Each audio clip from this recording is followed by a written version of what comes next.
নমস্কাৰ ছাৰ বাইদেউসকল, ইডু অসম চেনেলত আপোনালোকক সকলোকে ওয়েলকাম জনাইছোঁ। আজি এই ভিডিঅ'টোত পৰীক্ষা পে চৰ্চা 2025 কেনেকৈ ৰেজিষ্ট্ৰেশ্যন কৰিব লাগে ষ্টেপ বাই ষ্টেপ প্ৰচেছটো দেখুৱাই দিবলৈ চেষ্টা কৰিম। গতিকে আপোনালোকে ভিডিঅ'টো স্কিপ নকৰাকৈ শেষলৈকে দেখিব। আৰু যদি প্ৰথমবাৰৰ বাবে ভিডিঅ'টো চাই আছে বা চেনেলটো ভিজিট কৰিছে তেনেহ'লে চেনেলটো ছাবস্ক্ৰাইব কৰি বেল আইকনটো প্ৰেছ কৰি দিব। ছাৰ বাইদেউসকল, পোনপ্ৰথমে আপোনালোকে ক্ৰম ব্ৰাউজাৰটো ওপেন কৰিব লাগিব। ওপেন কৰাৰ পিছত ইয়াতে সাৰ্চ কৰিব পৰীক্ষা পে চৰ্চা 2025।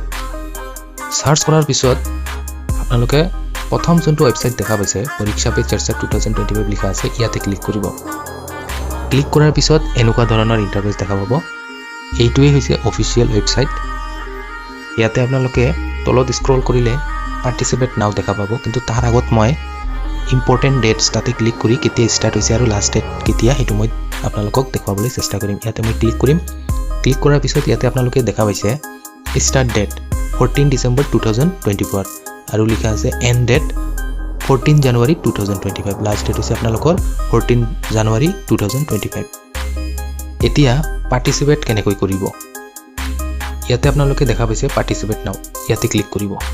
ক্লিক কৰাৰ পিছত ইয়াতে আপোনালোকে এনেকুৱা ধৰণৰ ইণ্টাৰফেচ দেখা পাব। তাৰমানে ইয়াতে প্ৰথমটো দিয়া আছে ষ্টুডেণ্ট সেলফ পাৰ্টিচিপেশ্যন। ষ্টুডেণ্ট মানে ইয়াতে ক্লাছ 6ৰ পৰা ক্লাছ 12 লৈকে। যদি ষ্টুডেণ্টে নিজে পাৰ্টিচিপেট কৰিব বিচাৰে তেনেহ'লে ইয়াতে ক্লিক কৰিব লাগিব, ক্লিক টু পাৰ্টিচিপেট।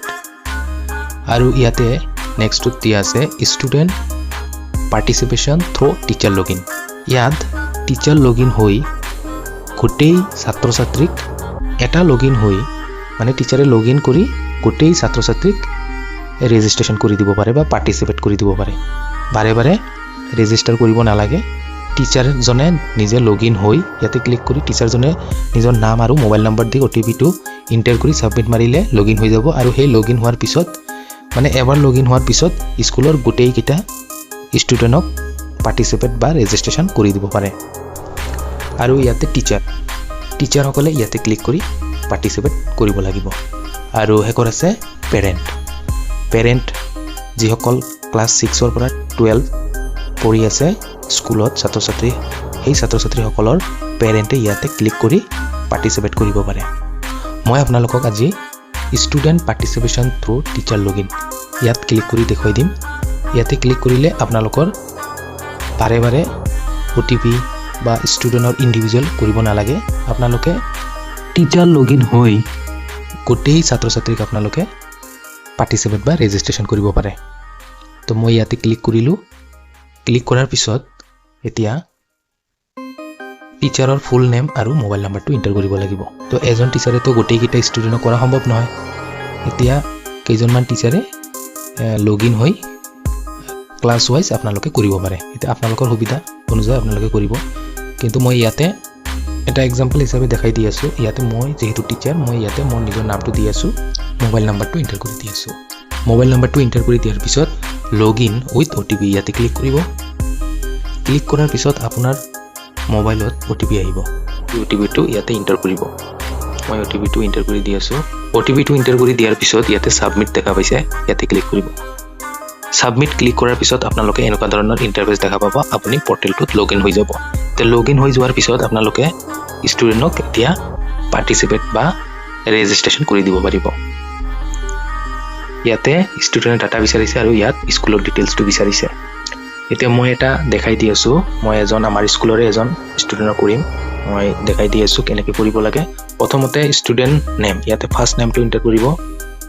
তাৰপিছত ইয়াতে ইমেইল ID আৰু মোবাইল নাম্বাৰ অপশ্যনেল আছে। তাৰপিছত জেণ্ডাৰ আছে, জেণ্ডাৰটো চিলেক্ট কৰিব। তাৰপিছত ডেট অফ বাৰ্থটো চিলেক্ট কৰিব। ডেট অফ বাৰ্থটো এণ্টাৰ কৰাৰ পিছত তাৰপিছত ক্লাছটো চিলেক্ট কৰিব। ক্লাছটো চিলেক্ট কৰাৰ পিছত নেম অফ পেৰেণ্ট, এতিয়া পেৰেণ্টৰ নাম লিখিব লাগে, মই লিখি আছোঁ। তাৰপিছত ইয়াতে স্কুল ডিটেইলছ, এতিয়া স্কুলৰ ডিটেইলছটো ইয়াত দিব লাগিব। মই ইয়াতে স্কুলৰ ডিটেইলছটো দি আছোঁ। বৰ্ডটো চিলেক্ট কৰিব, বৰ্ডটো মই চিলেক্ট কৰি আছোঁ। তাৰপিছত ইয়াতে এড্ৰেছ, স্কুলৰ এড্ৰেছ বিচাৰিছে। ইয়াতে কৈছে please fill in your complete address to receive a physical certificate of participation.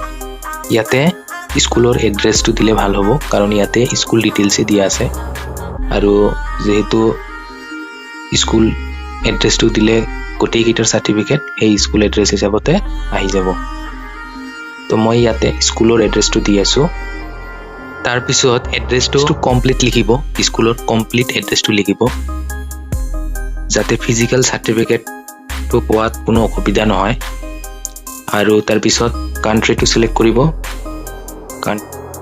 কান্ট্ৰিটো select কৰাৰ পিছত ষ্টেটটো বিচাৰিছে ষ্টেটটো সিলেক্ট কৰিব তাৰ পিছত ডিস্ট্ৰিক্টটো সিলেক্ট কৰিব কোন ডিস্ট্ৰিক্টত স্কুল তাৰ পিছত পিন কোডটো এন্টাৰ কৰিব তাৰ পিছত ইয়াতে লিখা আছে কোৱেশ্চন টু পিএম এতিয়া কোনেবা ষ্টুডেন্টে life skills exam preparation stress career guidance এইবিলাক ৰিলেটেড যদি প্ৰাইম মিনিষ্টাৰ লৈ কিবা প্ৰশ্ন সুধিব লগা আছে তেনেহলে হিহতে ইয়াত ম্যাক্সিমাম 500 ক্যাৰেক্টাৰ ভিতৰত লিখিব পাৰে তো যেতিয়া এটো কমপ্লিট হৈ যাব ফৰ্মখন একেবাৰে ফিল আপ হৈ যাব তেতিয়া লাষ্টত এই টিক মাৰ্কটো চাই ল'ব লাগিব ইয়াত অলৰেডি দিয়া আছে অসুবিধা নাই তাৰ পিছত শেষত লিখা কমপ্লিট হোৱাৰ পিছত যদি কিবা কোৱেশ্চন সুধিব লগা আছে তাতে ফিল আপ লিখাটো কমপ্লিট হোৱাৰ পিছত শেষত এই টিক মাৰ্কটো চেক কৰি যদি নাথাকে তেনেহলে দিব লাগিব আৰু তাৰ পিছত শেষত সাবমিট বাটনটো ক্লিক কৰিব লাগিব মই ইয়াতে সাবমিট বাটনটো ক্লিক কৰি দিলো ইয়াতে লিখা আছে no changes oblique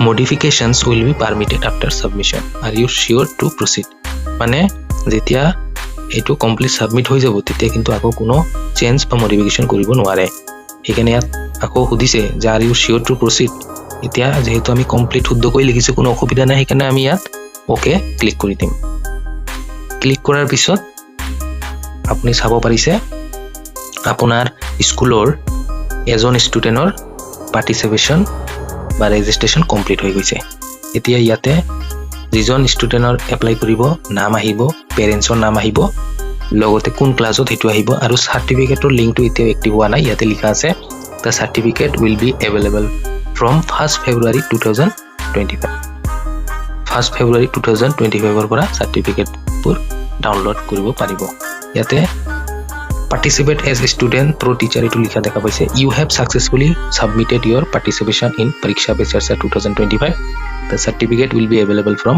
1st February 2025 1st February 2025 ৰ পৰা ডাউনলোড কৰিব পাৰিব আৰু এতিয়া আন এজন ছাত্ৰ যদি আপুনি কৰিব বিচাৰে তেনেহলে ইয়াতে লিখা আছে এড মোড ইয়াতে ক্লিক কৰিব ক্লিক কৰাৰ পিছত আকৌ ফৰ্মখন আহি যাব এতিয়া যিজন ষ্টুডেন্ট আপুনি কৰিব বিচাৰে এইজন ষ্টুডেন্টৰ নাম তাৰ পিছত লাষ্ট নেম জেন্ডাৰ গুটেখিনি আগৰ নিচিনাই স্কুল ডিটেইলছটো আপোনালোকে বাৰে বাৰে ফিল আপ কৰিব নালাগে ইয়াত আপোনালোকে দেখা পাইছে অলৰেডি ইয়াতে সেভ হৈ আছে ইয়াত আৰু কোনো অসুবিধা নাই আপোনালোকে সোনকালে এপ্লাই কৰিব পাৰে আৰু শেষত যে কমপ্লিট হোৱাৰ পিছত সাবমিটত ক্লিক কৰিলে আপোনাৰ যোনটো ইয়াতে লিষ্ট অফ ষ্টুডেন্টছ আহিছে ইয়াত তলত আহি যাব নাম্বাৰ 2 দি সেকেন্ড জন আহি যাব এনেকৈ কৰি আপোনালোকে এটা লিষ্ট পাই যাব আৰু ইয়াতে হফালে ইয়াত লিখা আছে the certificate will available from 1st February 2025 ইয়াত আপোনালোকে ডাউনলোড লিংক পাব তেতিয়া গোটেই কিটা সাৰ্টিফিকেট ডাউনলোড কৰিব পাৰিব আশা ৰাখিছো আপোনালোকে বুজি পাইছে ভিডিওটো চাই ভাল চেনেলটো সাবস্ক্ৰাইব কৰিব আৰু বেল আইকনটো প্ৰেছ কৰি দিব ধন্যবাদ